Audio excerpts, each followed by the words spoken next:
O relógio digital piscava preguiçosamente no criado mudo. 3h11.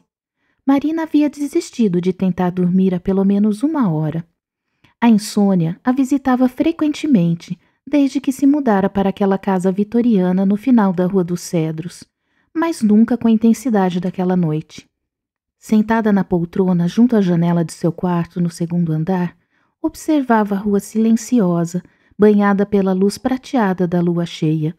Os postes de luz criavam círculos amarelados no asfalto úmido, lembrando-a de palcos vazios, aguardando apresentações que nunca começariam. A brisa noturna fazia as cortinas de voal dançarem suavemente, projetando sombras ondulantes nas paredes. Tudo estava perfeitamente silencioso. Silencioso demais para uma cidade, mesmo às 3 da manhã. Nem sequer o latido distante de um cão ou o ronco de um motor quebravam a quietude sepulcral que envolvia o bairro. Foi então que Marina viu.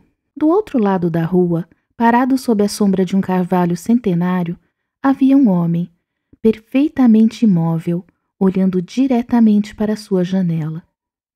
Ela recuou instintivamente, o coração acelerando. Esperou alguns segundos antes de se aproximar novamente da cortina, espiando pela beirada do tecido. O homem continuava lá, com uma estátua sombria recortada contra o fundo escuro da árvore. Marina tentou distinguir seus traços, mas a sombra era densa demais. Podia apenas ver o contorno de um corpo alto, vestindo o que parecia ser um sobretudo escuro, e aquela postura, absolutamente estática, como se nem sequer respirasse. Deve ser apenas um morador voltando tarde para casa, murmurou para si mesma, mas sua voz soou pouco convincente no silêncio do quarto. Minutos passaram. O homem não se moveu nem 1 milímetro. Marina alcançou o celular, pensando em ligar para a polícia, mas hesitou. O que diria? Que havia um homem parado na rua? Não era crime ficar na calçada, mesmo àquela hora. Talvez estivesse apenas esperando alguém ou fumando um cigarro. Mas por que olhava fixamente para sua janela? Ela observou por mais tempo, tentando detectar qualquer movimento, qualquer sinal de que aquilo era apenas um mal-entendido.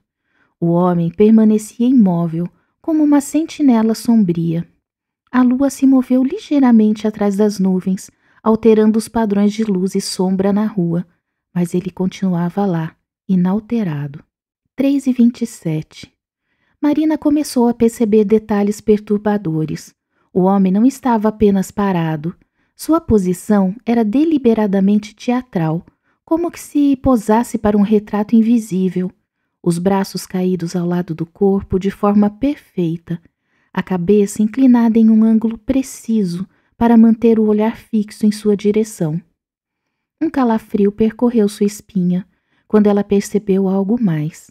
Na noite anterior, havia acordado por volta do mesmo horário. Tinha ido até a janela para fechar melhor as cortinas e havia visto uma sombra sob a mesma árvore. Na época, pensou que fosse apenas um galho ou uma ilusão de ótica. E na noite anterior a essa? Marina forçou a memória. Sim, também havia acordado. Também havia olhado pela janela, sempre às 3h pouco da manhã. Coincidência, sussurrou, mas sua voz tremia.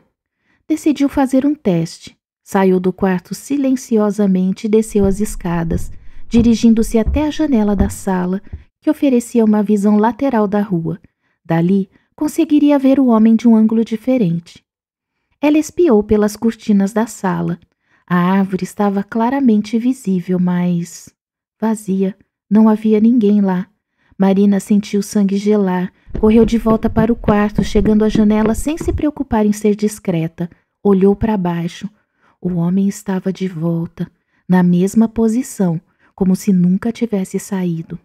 Mas agora ela podia ver algo que a fez engasgar de medo. No lugar onde o rosto deveria estar, havia apenas uma mancha escura, como se a sombra tivesse engolido completamente suas feições, e de suas mãos pendiam objetos que ela não conseguia identificar, mas que balançavam levemente com a brisa. 3h33. Marina agarrou o telefone com as mãos trêmulas e discou para a polícia. Enquanto aguardava a ligação ser atendida, manteve os olhos fixos na figura sinistra. Polícia, qual a emergência? Há um homem parado em frente à minha casa há mais de 20 minutos. Ele não se move, está me observando. Qual o endereço, senhora? Marina forneceu os dados, mas quando ergueu os olhos novamente para a rua, o homem havia desaparecido. Completamente, como se nunca tivesse existido. Ele não está mais lá, gaguejou. A senhora gostaria que enviássemos uma viatura para verificar? Sim, por favor. Marina permaneceu na janela até que a viatura chegou, 15 minutos depois. 2 policiais saíram e examinaram a área sob a árvore com lanternas potentes. Conversaram por alguns minutos e um deles olhou para cima, acenando para ela. Ela desceu para falar com eles. Não encontramos nada suspeito, senhora, disse o policial mais velho. Não há pegadas na grama úmida sob a árvore, nenhum sinal de que alguém esteve ali recentemente. Mas eu vi. Ele estava lá, pelo menos por 20 minutos. A senhora tem certeza que não foi uma sombra? Com essa lua e os galhos da árvore, às vezes nossa mente prega peças. De volta ao quarto, Marina evitou olhar para a janela. Deitou-se na cama, puxando o cobertor até o queixo, tentando se convencer de que tudo não passava de um truque da mente cansada. Mas, no fundo, sabia que ele voltaria na noite seguinte, e na outra, e na outra. Porque, às 3h11 da manhã, quando o mundo dormia e apenas a lua era testemunha, coisas que não deveriam existir encontravam seu caminho até os vivos. E uma vez que você as vê, elas sempre voltam.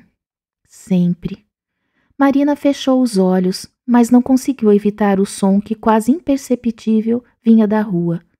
Passos lentos e deliberados, circulando a casa, contando cada janela, memorizando cada sombra.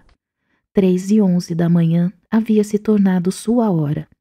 E ela sabia que na noite seguinte, quando acordasse no mesmo horário, ele estaria esperando novamente. Só que dessa vez, talvez não estivesse do lado de fora.